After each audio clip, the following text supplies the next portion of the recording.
What we have behind us, sir, is we have the World Memorial flag, just like any other flag, sir, but it's the meaning behind the flag. This flag stands for everybody that gave their lives on 9/11. I pledge allegiance to the flag of the United States of America and to the republic for which it stands, one nation, under God. We have a goal with this Patriot flag here. That's 50 states in 50 weeks. We have accomplished 38 states and about 120 locations this flag has flown.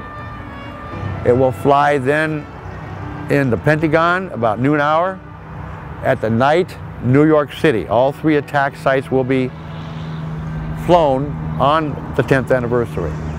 I'd like to introduce to you now a gentleman who's a miracle, besides being just a terrific guy. I've talked with him on the phone for several months. He's a fireman from New York City, the only survivor of both towers. That tells us that he was in one when it fell, didn't leave and go home, but went to the second one, and he was rescued from the North Tower and is here today. Mr. Joe Torrillo. Good morning, everybody. I'm so deeply honored and really sincerely grateful to be here today to speak at this great event. And although, truth be told, it's one of hundreds of events that have already taken place across the various states of the United States. At this point, we've had this flag flying in over 39 states and 120 cities.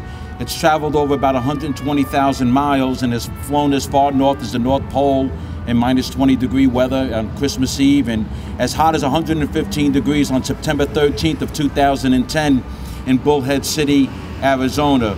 So today is not about me, and none of this will ever be about me. What happened on September 11th, everybody knows the stories, and being one of the very few survivors and a member of the New York City Fire Department, I'm the one who gets the opportunities to thank everybody for what you've done for us, because I don't think we ever would have come out from underneath that pile of rubble and twisted steel and concrete dust and slabs of, broken concrete and all other building material as we searched for 8 months and 19 days for the remains of 2,749 people whose life was so senselessly taken away by a terrorist attack.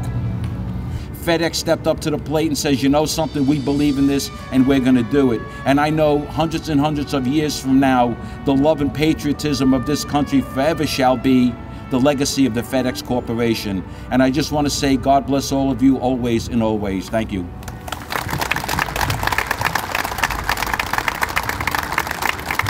Good morning, FedEx.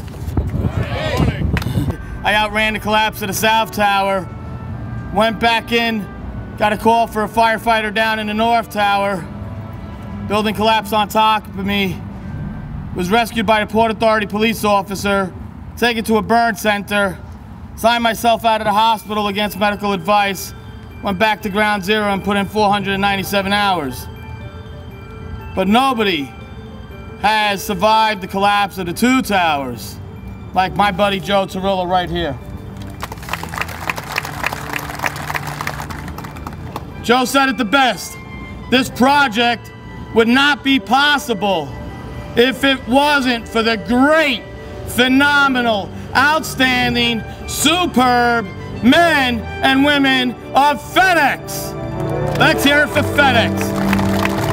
Mr. Don Sullivan, Senior Manager here at Indianapolis. Mr. Mike DeMaria, our Managing Director. Mr. Bob Palmer, Vice President.